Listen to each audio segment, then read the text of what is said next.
Hello to all. This is Keith. Welcome again to Keith Speaks. If this is your first time here, I appreciate you showing up. If you've been here before, thank you for coming again. Today, we're going to talk about one of the most successful rebranding campaigns in modern American politics. How do you take a Yale Law graduate who worked in Silicon Valley venture capital, who's backed by billionaires, who co founded a $75 million dark money political network, and sell him as a hillbilly who represents working class America? You write a book, you make a Netflix movie, and you hope nobody checks the receipts. Well, I checked the receipts. And what I found is a network called Rockbridge, co founded by your current Vice President J.D. Vance, that openly says it wants to create an American aristocracy. Not oligarchy, aristocracy. They said that part out loud. So let's talk about J.D. Vance, the biggest geographic and class lie in American politics, and the Silicon Valley billionaires trying to buy themselves a ruling class. This is the Hillbilly Hustle. In 2016, J.D. Vance published Hillbilly Elegy, a memoir about growing up poor in Appalachia, watching his family struggle with addiction and poverty, pulling himself up by his bootstraps to make it to Yale Law School. The timing was perfect. Trump had just won. Everyone wanted to understand the white working class. And here comes this young guy with the perfect story. I'm from where you forgot about, and I made it out. Yeehaw. The book became a massive bestseller. Netflix made it into a movie. Vance became the guy who could explain Trump's America to coastal elites. There's just one problem. Most of it's a geographic lie. J.D. Vance was born and raised in Middleton, Ohio, not Kentucky, not West Virginia, not Appalachia. Middletown, Ohio, an industrial town 40 miles north of Cincinnati. That's the Midwest. That's Rust Belt. That's not hillbilly country.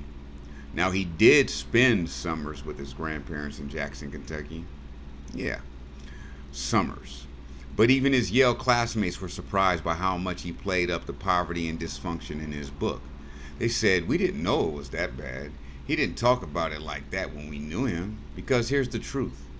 The hillbilly brand was created for sale. He even changed his name to sell it. Born James Donald Bowman. Changed to James David Hamill when his mom remarried.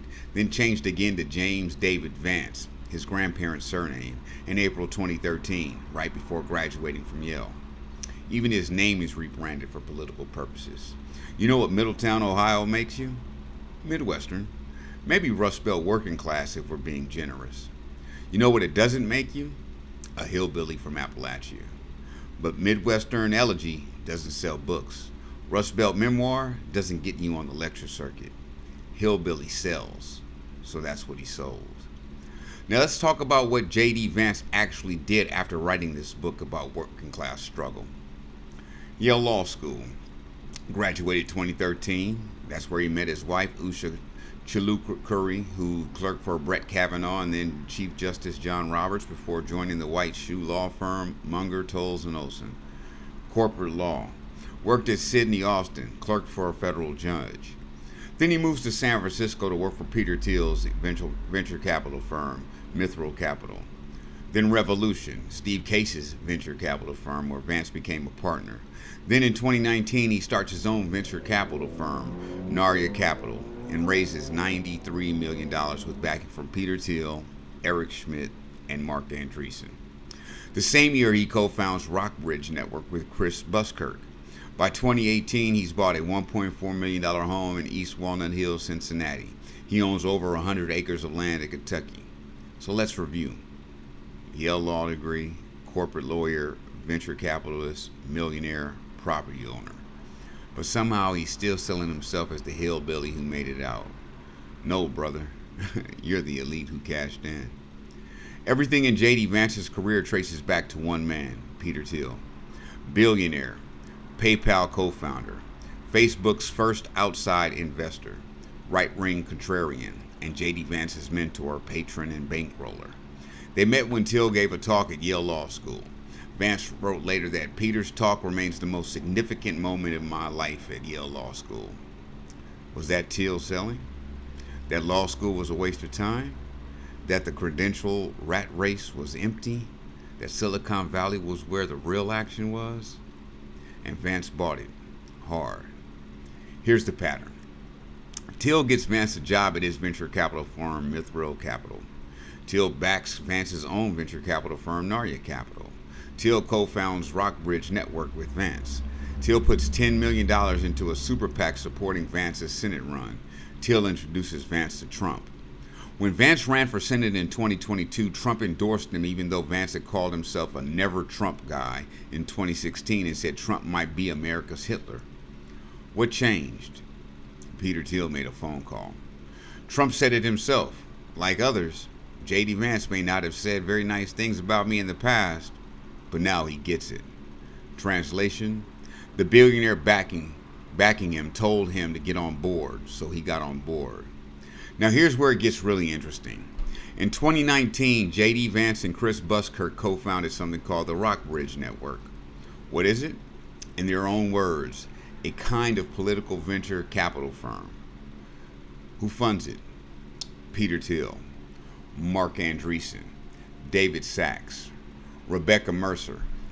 Yeah, that Mercer family. Cambridge Analytica, Breitbart, Trump 2016. And then Tyler and Camera Winklevoss. What's the budget? $75 million for the 2024 election cycle alone. Over $100 million raised since 2019. What does it do? Rockbridge operates 8 different organizations, including 4 dark money 501c4s, 2 super PACs, and a donor-advised fund. It funds right-wing investigative journalism, voter turnout operations in battleground states, polling, church activism to mobilize conservative religious voters. It has no public website, no transparency, no accountability. It's a dark money network controlled by tech billionaires and operated by J.D. Vance's co-founder. And here's the part they said out loud. Chris Buskirk, Rockbridge's co-founder, told the Washington Post, "You either have an extractive elite, an oligarchy, or you have a productive elite, an aristocracy in every society."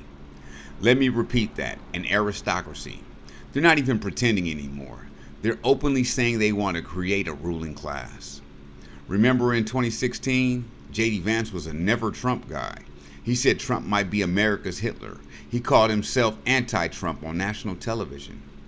But by 2021, when he announces his Senate run, he's a full MAGA warrior, snarling, aggressive, mocking, the complete opposite of the thoughtful hillbilly elegy author. What happened? Peter Thiel happened. And Rockbridge happened. And $75 million happened. Vance started parroting every MAGA talking point. Election lies? Check. Childless cat ladies attacking families? Check. Deep state conspiracies? Check. Putin apologism? Check. Check. One of his Yale friends said it doesn't pass the laugh test, that this is the same person. They said it's like he went into a 4-year hibernation cocooning conversion period and came out as this rather harsh and taunting politician. Translation: he found out where the money was, and he became what the money wanted. Let's talk about Vance's venture capital firm for a second, Narya Capital. He named it after something from Lord of the Rings, a ring that has the power to inspire others to resist tyranny. Very populist, very working class hero. Now let's look at what Narya Capital actually invests in. Companies that monetize Catholic prayer apps. Companies that obstruct environmentally conscious equities trading. Companies that militarize outer space. Companies that consolidate agricultural production, squeezing out small farmers. Wait, what was that last one? Consolidating agriculture, squeezing out small farmers. You know, the exact people J.D. Vance claims to represent?